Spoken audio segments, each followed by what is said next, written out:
Hi, everybody. Welcome back to a special edition of Stefanie Drysdale's Weekly Cyber Recap. Today, we're talking to Marc Crudgington of Cyber4 Systems LLC and his new book, The Coming Cyber War. Ms. Stefanie, take it away. Thank you, Chuck. Marc, thank you so much for joining us. Yes, absolutely. It's my pleasure. I'm glad to be here. This is going to be great. I'm excited. So it's been a while. You were nice enough to bring me on, and we had a really, really great conversation that I thought we could just go on and on forever. So this is a good way for us to just pick back up where we left off. Yeah, absolutely. So, definitely lots of changes in. So. Yes. So tell me about that. You read my mind. So when we last spoke, you were CISO for a big old bank, and now you have made a shift and transitioned to something else. So talk to me about that, where you went from and to, and what that looks like, how things have changed. Sure. Well, the company is Cyber4 Systems, and even since I last sent you guys the update, things have changed. It's now a corporation.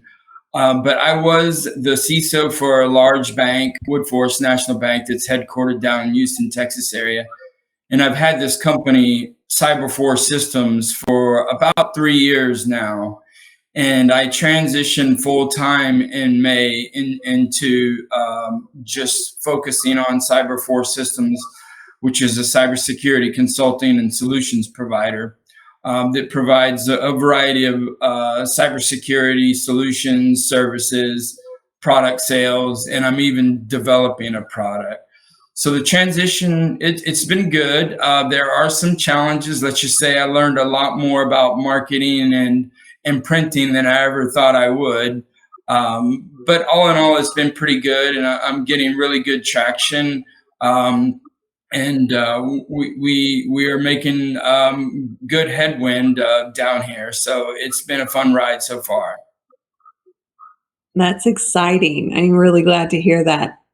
So I don't know how you find time to do it all, but with all of this, in the meantime, your book, The Coming Cyber War, came out. Thank you so much for sending this to me.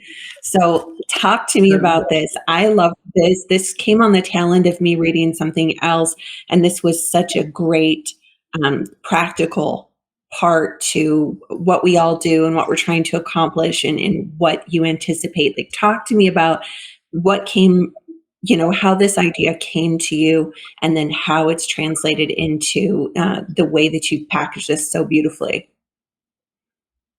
Yeah, it was definitely a long process. And I think along the way, I figured out why people don't write a book. And that's because you actually have to write a book.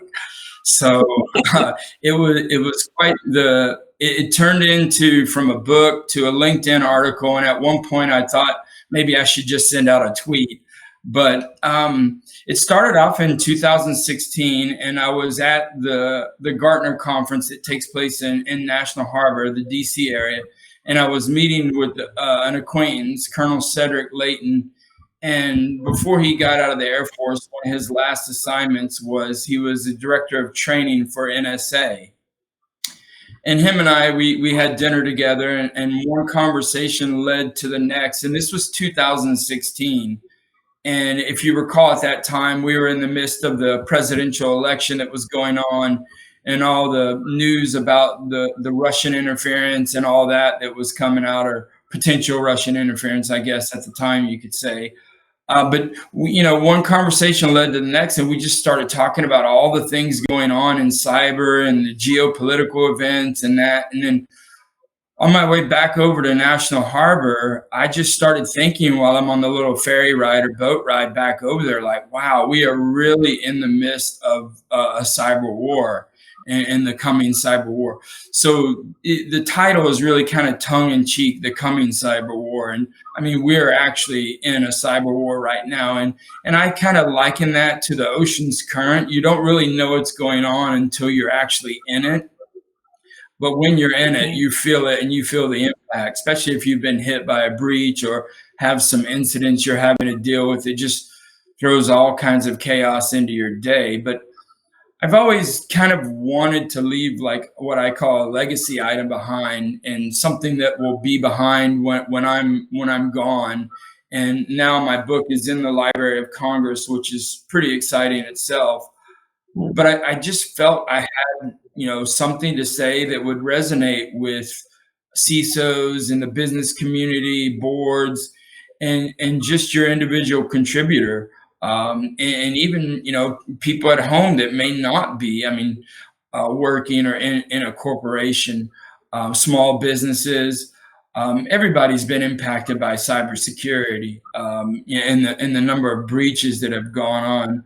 So I just felt like it would be a very important topic to talk about. And I just started building the book over the 4 years that it took to write. And it was really like when the pandemic hit in March, that's kind of when everything shut down in Texas. I felt there's no better time to write a book than now, and that's because I got busier at work, but I had an awful lot of time after work because everything else was shut down. There was no networking going on, no going out to eat, and all the fun events that we've come to love in technology and cybersecurity. So I sat down and really got after it, and I had gathered a lot of data along the way, and so I just put that data together, and then. Unfortunately, my grandmother passed away in late June while I was writing this. And I just thought, when I'm cleaning out her stuff, that I really need to finish this. And just because you look at someone's stuff like that and you really want to leave an impact when you leave. And so I really got down to like 6 weeks of writing, then hired an editor. And she was just a total blessing in disguise. And she was like, when do you want this out by? And I said, oh, by the end of the year. And she goes, oh, wow, we'll have this done in 6 weeks. I'm like, 6 weeks? Are you kidding me? And she goes, no, give me what I need. And, I'll wordsmith it, make it flow. And sure enough, I hired her like August 8th, I believe. And by the end of September, we were done. So that is the story. Yeah. That's incredible.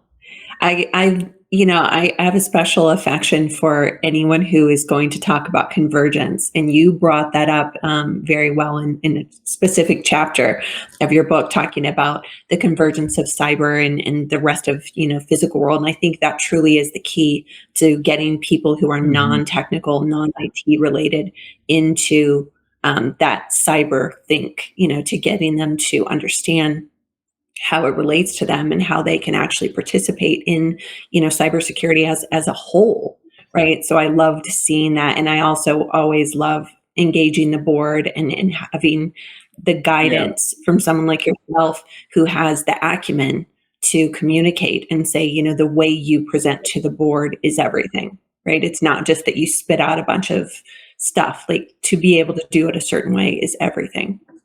Right. Absolutely. And every board's different, and it's important to talk their language. And, I did write, it's a good point you brought up. I did write this book for the everyday person. I didn't write it as a techie manual or that kind of thing. It's more strategic. And I get that a lot from people that read it. They say, wow, it was an easy read and you didn't get deep in the weeds. It's very strategic, very, well presented to the board, and how the board should interact with a CISO, and a CISO should interact with other executives, and what we can expect in cyber. But, I just didn't get deep in the weeds. I think there might be some use cases that I call from the desk of a CISO that were a little bit deep, but nothing that a general user couldn't understand, and a lot of tips that they could use. And I did want it to be a very useful book, as kind of a forewarning, but also for CISOs, executives, the board, to be able to get something out of it. And, really, some of the things in there that relate to the board on how the board should interact with a CISO, what they should expect from a CISO. All of that I think is good. And you're spot on about, the things a CISO should be presenting to the board. And that, if you go in there and talk all that technical jargon and stuff, you're just going to get a bunch of people rolling their eyes at you, not understanding, really what you're saying. It's more about the risk and how does it impact the company, and what you're doing about it and what they should be doing about it to mature your program. So I think I'm proud of the book. I mean, I really, I said, well, if people don't really like the book, at least it's a nice looking cover, I think. So It is very nice looking cover for sure. I think we need a part 2. What do I you am think? writing a part 2. No, coincidentally, I am. I already have. I have. Sorry. Time. And in fact, we talk about my craziness in my career last time we went back and forth, but I actually want to develop this into a screenplay, like in the Jack Ryan or Jason Bourne, that type of thing. But the next book, the working title is The Coming Cyber War: America's Infrastructure Under Siege. So Wow. I'll see you in 4 years. I'm excited for that. Excellent. I'm excited for that. Now, hopefully it won't take 4 years to write this one. So now I know this one will just flow 6 weeks tops. No way. No way. Maybe a tweet in 6 weeks. So, but yeah, it is a very long process. But it took a while, but I do think a second book would not take that long.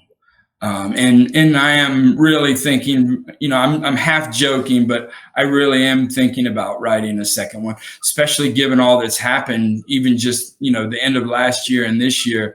It was almost in my book like I was foretelling some of the things that have started to happen.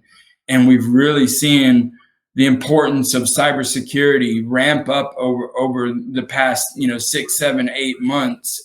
And if you look back at the, presidents, going back to, George Bush the first, and then Bill Clinton, then George Bush II, then Obama, and then Trump, and now Biden, cybersecurity runs through all of their presidencies. So right. It's just become more and more critical over the past 20 plus years, as we in the US and around the globe have gone more digital, and the whole digital transformation and edge devices, mobile devices, it's really becoming more and more important. Excellent.